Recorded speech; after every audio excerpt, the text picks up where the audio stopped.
ओम श्री गुरुवे नमः। ओम शांति ही शांति ही शांति ही। प्रणाम भगवान।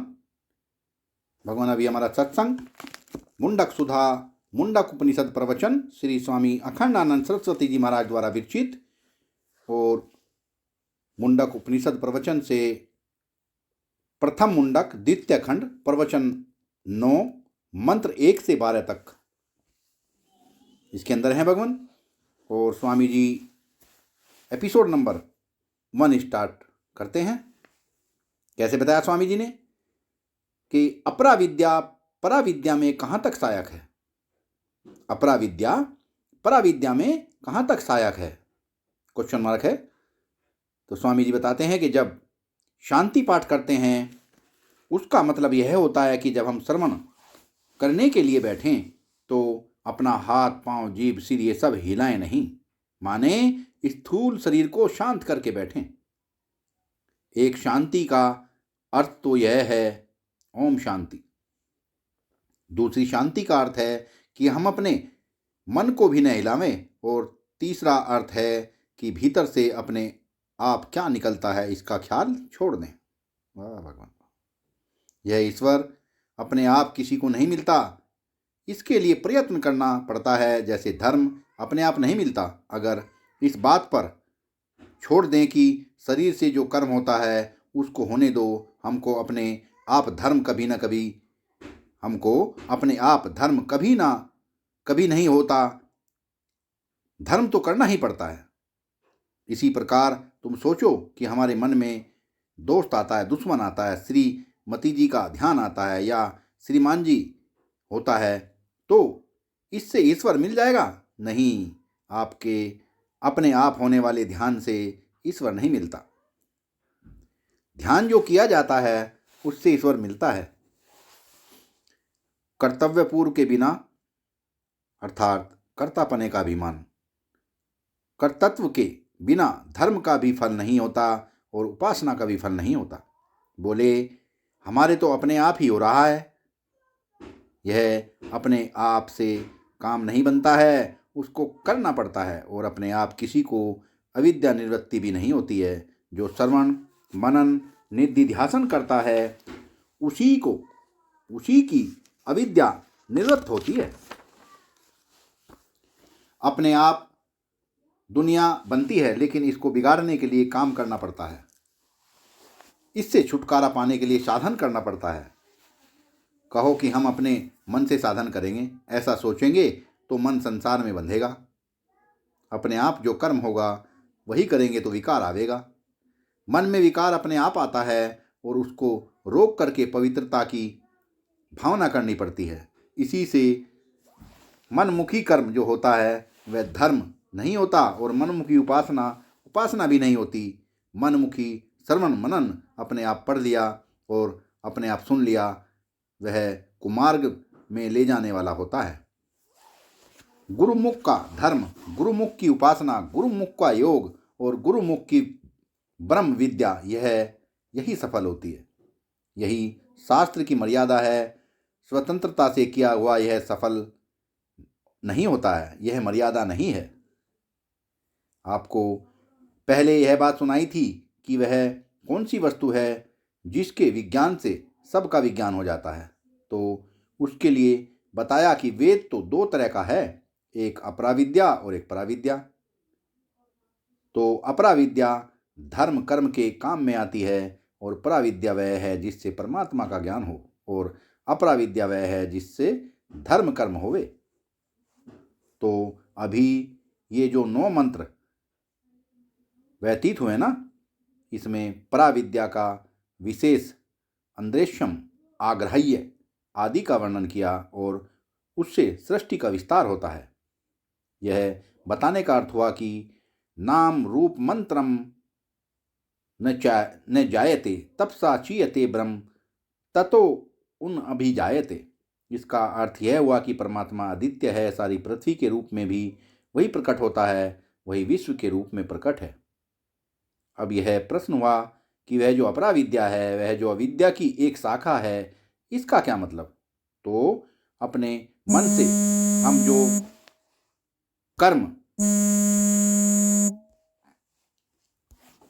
अपने मन से हम जो कर्म करते हैं, अपने मन से जो शत्रु मित्र आदि का ध्यान करते हैं और अपने मन से हम जो ज्ञान संपादन करने की कोशिश करते हैं, वह अविद्या पातनी शाखा है। और जो गुरुमुख से शास्त्र के अनुसार कर्म, उपासना और ज्ञान संपादन करते हैं, वह अविद्या की पावन शाखा है। माने अविद्या की दो शाखा है, एक पातनी और एक पावनी। तो अपराविद्या रूप जो ऋग्वेद आदि हैं, वे पावनी शाखा के अंतर्गत हैं। और मनुष्य के मन में जो स्वतंत्र विचारने की कि हम ऐसे जेवर पहनेंगे, ऐसा पाउडर डलवाएंगे, ऐसे बाल संवारेंगे, ऐसे चमाचम चमकेंगे, यह अविद्या की पातनी शाखा है, पतन की ओर ले जाने वाली शाखा है। गुरुमुख शाखा जो है वह पावनी है और मनोमुख शाखा पातनी है। और ये अविद्या की दोनों शाखा हैं, पातनी और पावनी भी। और ब्रह्म विद्या जो है वह परविद्या है। तो यह जो अपर विद्या का विषय है, माने पावनी शाखा, जिसको हम बोलते हैं पावनी, माने पवित्र करने वाली, हृदय को शुद्ध करने वाली। इसमें एक होता है कर्ता, एक होता है साधन, एक होता है कर्म का फल। यह संसार तो हमेशा चलता रहता है और इसमें दुख बहुत हैं। जो भोग के मार्ग में चलेगा उसको रोग होगा, और जो योग के मार्ग में चलेगा उसको संसार से वियोग और परमात्मा से संयोग होगा। वाह भगवान वाह। तो योग जो है वह संसार से वियोग और परमात्मा से संयोग का साधन है। अब भोग जो है वह रोग का साधन है। अब ये नेष्टम तेन गम्यताम, तुम्हारी मर्जी, जिस रास्ते पर चलने की हो उस पर चलो। देखो ये बातें, ऐसी बातें बताते हैं कि एक नदी बह रही है, अविच्छिन्न प्रकृति की संसार की नदी बह रही है। इसमें पाप बह रहा है, पुण्य बह रहा है, सुख बह रहा है, दुख बह रहा है, अनादिकाल से बह रहा है, और यह प्रवाह रूप से नित्य है। तो एक तो आत्मदेव हैं, वे अजर अमर अनंत वह भी हैं। तो जब इन्होंने अपना संबंध संसार से जोड़ रखा है तो संसारी हो गए। और जब ये कहते हैं कि हमने संसार से संबंध तोड़ लिया, तब जान लेते हैं कि संसार से हमारा कोई संबंध नहीं है, तो मुक्त हो जाते हैं। देखो एक बात आपको सुनाता हूँ। गंगा किनारे भोला बाबा जी महाराज बड़े प्रसिद्ध वेदांती थे। आप में से बहुत लोगों ने उनका नाम सुना होगा। आगरा के आलू वाले बाबा के शिष्य थे और अनूप शहर में अधिकांशतः रहते थे। वेदांत छंदावली नाम की उनकी पुस्तक बहुत चली अपने समय में, वेदांतियों में बहुत लोकप्रिय हुई। तो जब उनकी मृत्यु हुई तो मैंने उड़िया बाबा जी महाराज से पूछा कि महाराज भोले बाबा की मुक्ति हो गई? तो बाबा बोले कि देखो, अज्ञानी की दृष्टि में सब बंधन ही बंधन है और ज्ञानी की दृष्टि में सब मुक्त ही मुक्त है। कोई बद्ध है नहीं, कोई मुक्त होता नहीं, कोई आत्मा बद्ध नहीं है और किसी की भी आत्मा की मुक्ति होती नहीं। जो बंधन की धारा बह रही है उसमें जो पड़ा हुआ है वह बद्ध है, और जिसने बंधन की धारा में से अपने आप को मुक्त जान लिया वह मुक्त है। अपने को बद्ध जानना ही बंधन है और अपने को मुक्त जानना यही मुक्ति है। इसके सिवाय किसी भी आत्मा का न बंधन होता है न मुक्ति होती है, और न संसार का बंधन होता है न मुक्ति होती है। यह तो एक भ्रम है। भ्रम परंपरा में बंधन है और ज्ञान परंपरा में मुक्ति है। तो यह जो संसार की धारा बह रही है, इससे किनारा कस हो जाना। यह आपको बहुत बचपन की याद है, यह हमको बहुत बचपन की याद है। किनारा कस होने माने तटस्थ होना। तटस्थ होना माने नदी को बहने दो, तुम तो किनारे पर हो, डर क्या है? पहाड़ पर बैठे हो और नाले में बाढ़ आ गई तो क्या बिगड़ गया?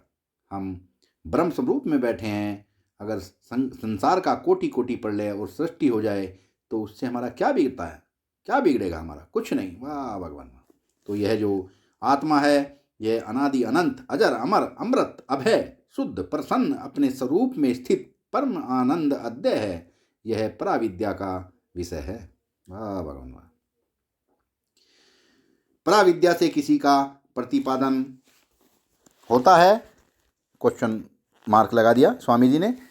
अनादि अनंत अजर अमर अमृत अभय शुद्ध प्रसन्न स्वात्म प्रतिष्ठा लक्षण परम आनंद आदित्य परमात्मा का प्रतिपादन होता है पराविद्या द्वारा।